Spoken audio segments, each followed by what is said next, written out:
Welcome to Home Ec with Jen and Kelly. Where we teach you all things home that school didn't.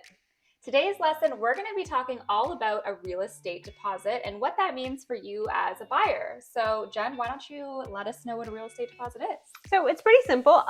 Real estate deposit is an amount that is paid from the buyer to the seller to show that they are committed in purchasing the home that the seller has for sale. It really kind of puts that financial trust into the seller's eyes and gives them the confidence to know that you have the funds available to go through with the purchase. A little skin in the game, one might say. I think so. There you go. So you might be wondering, how much is that deposit going to be? Great question. Definitely budget ahead of time. If you know what your purchase price budget is, from there you can work back what your deposit would be. These funds need to be liquid. So in the GTA where we operate, the standard for a deposit is 5% of the purchase price. So for example, if you're purchasing $1 million property, you are going to need to have $50,000 liquid and ready as your deposit, because when the time comes, how fast do you need to pay that deposit, Jen? Hold on a second here. I have a question though. What about outside of the GTA? How does that work? So it can range. So the GTA has a fairly high standard of 5%. That is not consistent in other pockets, provinces, cities, etc. So for example, if you're going to go to North Bay, where we have previously purchased with our clients, they can say, your deposit is $10,000 despite what the purchase price is. But if you're in the GTA, generally speaking, they will not accept less than 5%. Yeah, so you want to be prepared with that 5%. 100%. So rolling it back, when are we paying it? Okay. So there's two options here. You can either pay the deposit herewith, meaning you're submitting it with the offer, or upon acceptance of that offer. The reason why you would submit a deposit with an offer is usually because the property is super hot. It may have multiple offers on it, and you want to make sure that your offer is getting accepted. So you are putting the deposit down, showing like really, really, really strong financial security to the sellers. And then in the hopes that they will go ahead and select your offer over someone else's. But there is one more thing.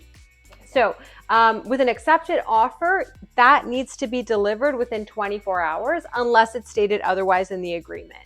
And then one more thing about that, there used to be this whole thing, and there still is this thing where if you don't actually deliver the deposit, that the deal is no longer. It's not actually valid.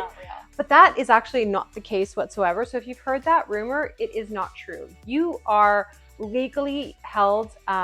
If you have signed a document that says that you are going to purchase something, you are legally binded to that document. So don't think that if you go ahead and sign that document and you don't drop that deposit, you don't have to buy the house. You will be held legally accountable for it. 100%. And may I ask, if you were to say buy your house on a Friday, you put in your offer on a Friday, it gets accepted, you have to bring the check on Saturday? It's actually only business days. Okay. Yeah. So you get your weekend morning. You technically would have until Monday in order to fulfill that deposit. Right, because we're operating on business days. Okay, love it. So how are we paying that deposit? You don't just go find some change in your pocket. You're not writing your typical check that could bounce. They need to know that there's secure, real funds that exist in your bank account. So this means that you're going to either go to the bank and draw up a bank draft. You're going to have a certified check where they are stamping off that you have those funds. Or what's most popular nowadays, ever since the good old pandemic, is to go ahead with a wire transfer just to keep everything seamless, easy. Nice, smooth little transaction. Travel time. Your realtor's not running around in a snowstorm, which we'll still do. Just makes everything nice and easy. So where are we sending our funds, Jen? Okay. So more often than not, if it isn't a wire transfer, it's a bank draft, and then that's made out to the listing brokerage. And those funds are then held in the listing brokerage's trust account. So that is where they are. They are safe, they are secure, they are legally tied, bound, all that kind of fun stuff. That's where they are. But messing around with your money. Hold on a second here though. What happens if the deal doesn't move forward? Like if, the conditions aren't met or somebody wants to back out, like how does that all work? For sure. So there are definitely parameters for what happens if you are to back out of a deal. So if you move forward and get your offer accepted with conditions, those conditions are there to protect you as a buyer and to allow you to do your due diligence. So for example, if you have a 5-day condition on a home inspection and financing, you have those 5 days to make sure everything's dotted and crossed and all that good stuff. And if you decide not to move forward at that point, you are legally allowed to back out without any trouble and get your deposit back with a mutual release. However, if the market changes and you decide you like the house across the street better and you're gonna back out of the deal for an illegitimate reason and you've already been bound to the contract, you're in a little bit of trouble. You no longer have that conditional phase that allows you out scot-free, and you are going to lose your deposit to the seller. And beyond that, there can actually be additional legal ramifications as well. That's definitely something that you want to discuss with your legal team, though. Like 10,000%, if that situation is happening to you right now, make sure you're talking to your legal team.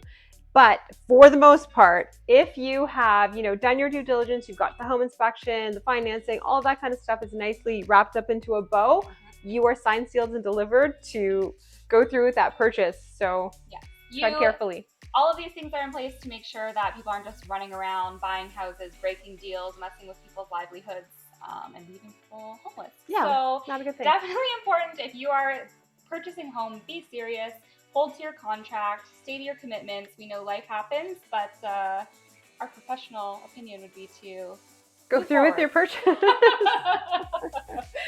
Anyways, I think that's all we have to teach you about deposits today. Yeah. If you do have any other questions, please feel free to reach out to either one of us, DM us, any which way we can get it counted on.